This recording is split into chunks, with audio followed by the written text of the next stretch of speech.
Après avoir parcouru l'Europe en moto avec Sherlock, mon petit border terrier, j'avais envie de repartir. Mais cette fois-ci, en plein hiver. Et avec un utilitaire.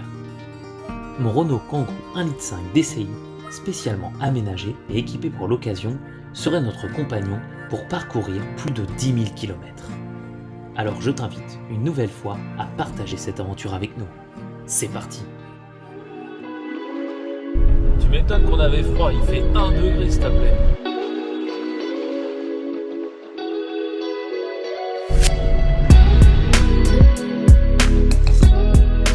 C'est pas des conneries.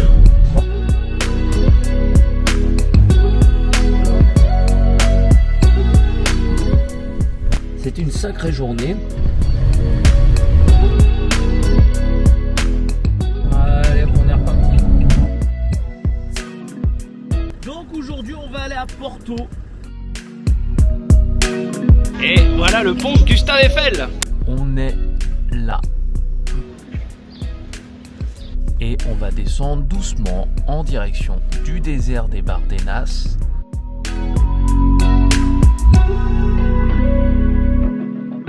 On est dans le tracard.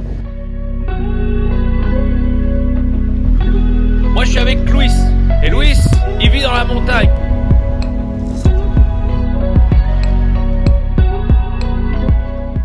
Le genre de choses que tu vois pas forcément dans les trucs van life, enlever le sable de la bagnole.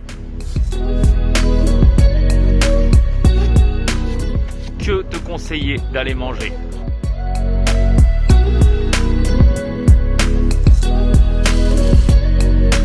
Sherlock, la meilleure amie de Sherlock, de Belgique. Oh, il n'y a pas que ça. Ah, il n'y a pas que ça. Que d'essence et ça fait un moment.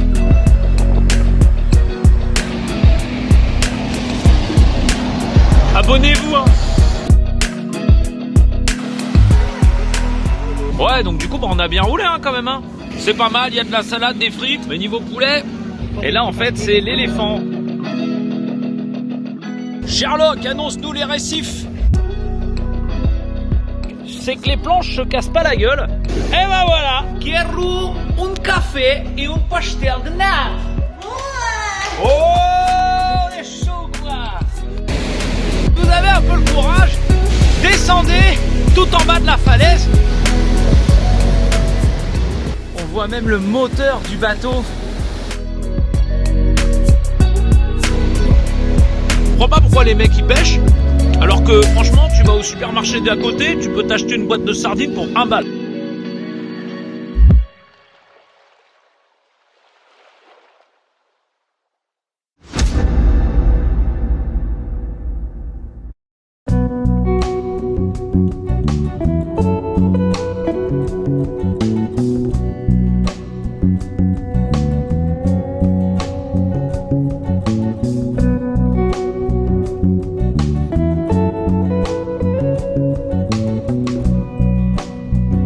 Aujourd'hui, c'est grave beau. Ah oui, c'est vrai qu'il fait beau. Alors voilà, on va prendre la sortie numéro 30 en direction d'Angoulême, Bordeaux. Et on va économiser 20 balles.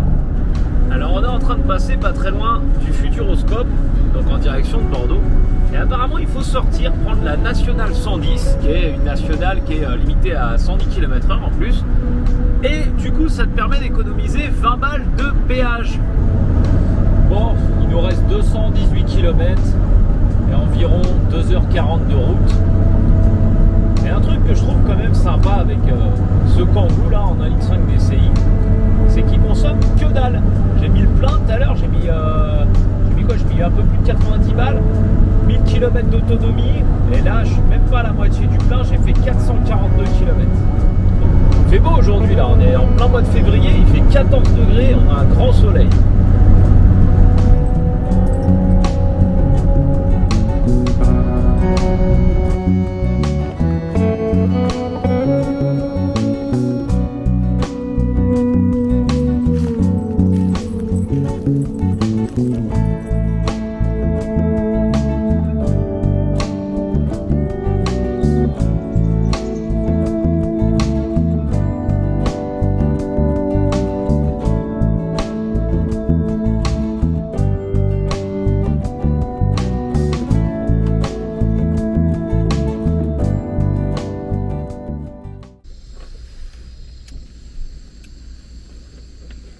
En fait, je crois que c'est du Nesquik, mais c'est de la tête de veau qui est dedans.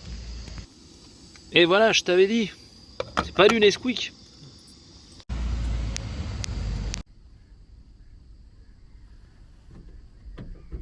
Bon bah voilà, on vient juste d'arriver. Et puis je vais me faire à manger, bien manger. J'espère que ce soir il va pas faire trop froid. Puis en tout cas, la vue est plutôt jolie pour manger.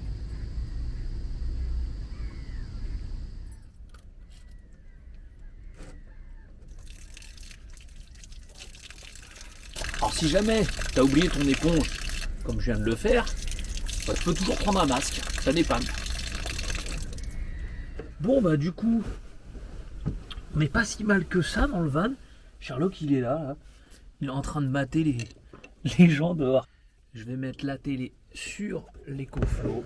Tac, et comme ça, je vais pouvoir voir combien de temps ça dure. J'ai une petite batterie EcoFlow River Mini et dessus j'ai branché ma télé.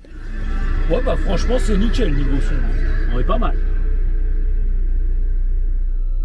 J'avance comme le font ceux qui ont été.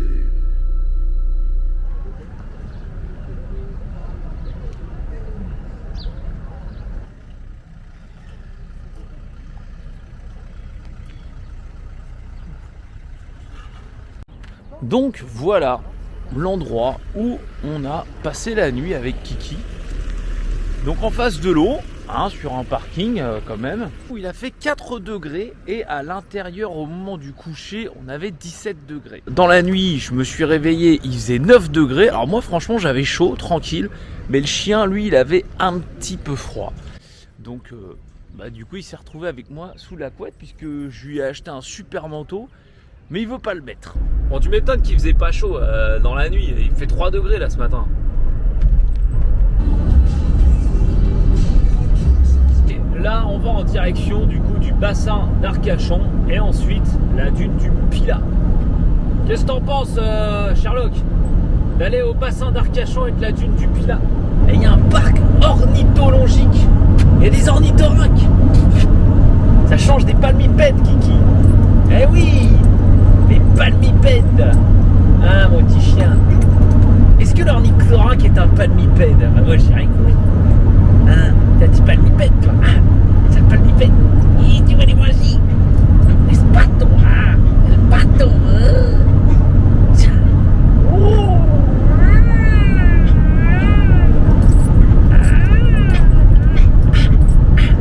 Ah, éternué, petit bâtard. Des postillons partout, les vitres sont dégueulasses.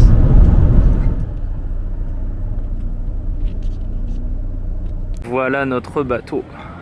Donc voilà, c'est un petit bateau comme ça qui fait la liaison entre le Cap Ferret et Arcachon pour 14 €. Voilà, on est en direction du Cap Ferret. C'est vrai qu'on a quand même un inconvénient en van pour se garer vis-à-vis d'une moto. Bien comme d'hab, hein, comme dans toutes les grandes villes, on n'échappe pas aux bonnes habitudes, à savoir ticket de parking à payer pour pouvoir stationner. Après, il y a quand même certains avantages aussi. C'est que là, par exemple, j'ai pris un bateau pour me rendre au Cap Ferret et bah, j'ai juste eu à fermer mon véhicule avec mes affaires dedans. Comparé à la moto où j'aurais été dans la possibilité de le faire ou de prendre mes gros sacs ou de payer plus cher et de mettre la moto sur le bateau avec moi. La nuit commence à tomber. Sherlock et moi cherchons un petit endroit plutôt sympa, dans l'idéal au bord de l'eau, afin de passer la nuit.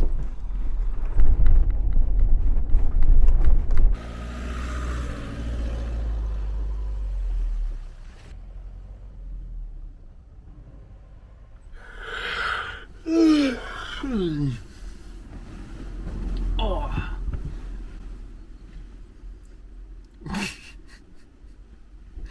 Bon, on vient de se réveiller et suite au fait que j'ai loupé le bateau hier, on a pris du retard quand même. Du coup, vu qu'il a perdu son GPS, eh ben on a loupé le bateau pour repartir en direction d'Arcachon. Prof, pauvre ce chien me regardait. Je voulais continuer jusque dans les Pyrénées, en fait, dans la nuit, là, comme c'était prévu. Et au final, on s'est arrêté à Lourdes. Sauf qu'on est arrivé quand même assez tard. Et du coup, plutôt que de chercher un endroit sympa où se garer, on s'est garé en pleine ville. T'as pas eu trop froid? Bon, il est venu dormir dans le lit, lui, quand même. Un magasin comme ça, t'en as partout. On va aller faire un tour rapide. Et là, regarde en fait le nombre d'hôtels que tu as.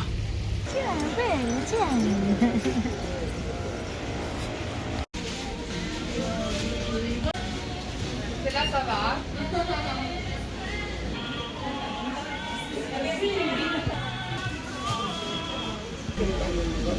Et du coup, tu vois, tu peux même acheter des jerrycans vides pour pouvoir remplir avec l'eau en fait de la grotte. Alors t'as toutes les tailles, hein. T'as même des jerrycans genre hyper gros pour pouvoir transporter plein d'eau. Donc du coup, Lourdes, comme je le disais, c'est plus trop un petit village. En fait, à la base, il y a 13 000 habitants dans Lourdes. Mais c'est quand même un lieu de pèlerinage depuis, comme je disais, 1858. Et voilà donc la grotte dans laquelle est apparue la Vierge Marie. Ils ont construit l'église au-dessus de cette grotte. Et comme je le disais, on a des gens du monde entier qui viennent. Pour preuve, ces gens-là, tu vois, ils sont venus de Tahiti en fait. Qui accueille près de 6 millions de visiteurs à l'année. Donc du coup, c'est vrai que ça fait un peu beaucoup, quoi. Et je sais pas si tu te rappelles, tout à l'heure quand je traversais les rues, en fait...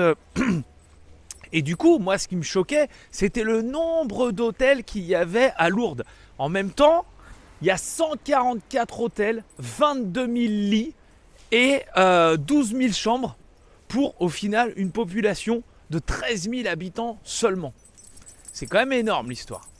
En termes de fréquentation, Lourdes, en France, c'est le 4e plus haut lieu de fréquentation du monde. Le premier, c'est Notre-Dame de Guadalupe, la cathédrale basilique Notre-Dame d'Apressida au Brésil, et enfin, le sanctuaire de Notre-Dame de Fatima, qui lui est pas très loin puisqu'il est au Portugal. Voilà.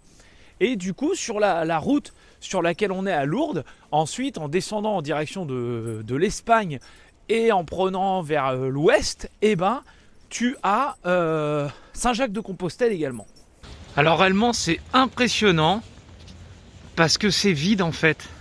Et donc en fait ici, on a du coup l'eau de la fontaine où les gens peuvent remplir leur fameux jerrycan, boire et même se laver. Il y en a qui baignent carrément leurs enfants dedans. Donc au final, j'ai décidé de changer d'itinéraire et de rentrer en Espagne tout simplement par les cols de montagne. On va aller vers Aubonne déjà. On est à peu près 1h06. Et ensuite, on prendra du coup Eau Chaude, Artoust et le col du Pourtalais qui doit être magnifique.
Bon là je me suis arrêté pour manger Et puis ensuite, on va aller au col du Pontarlet, qui est à 1790 mètres d'altitude, pour passer de l'autre côté de la montagne en direction de l'Espagne. Je me suis fait un cassoulet avec des haricots, parce que ça tient bien, tu vois.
Bon les gars, quand vous irez faire le désert des Bardenas, vous penserez à moi.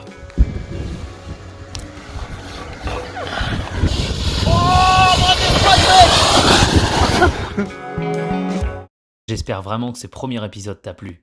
Et on se retrouve bientôt pour un deuxième en Espagne.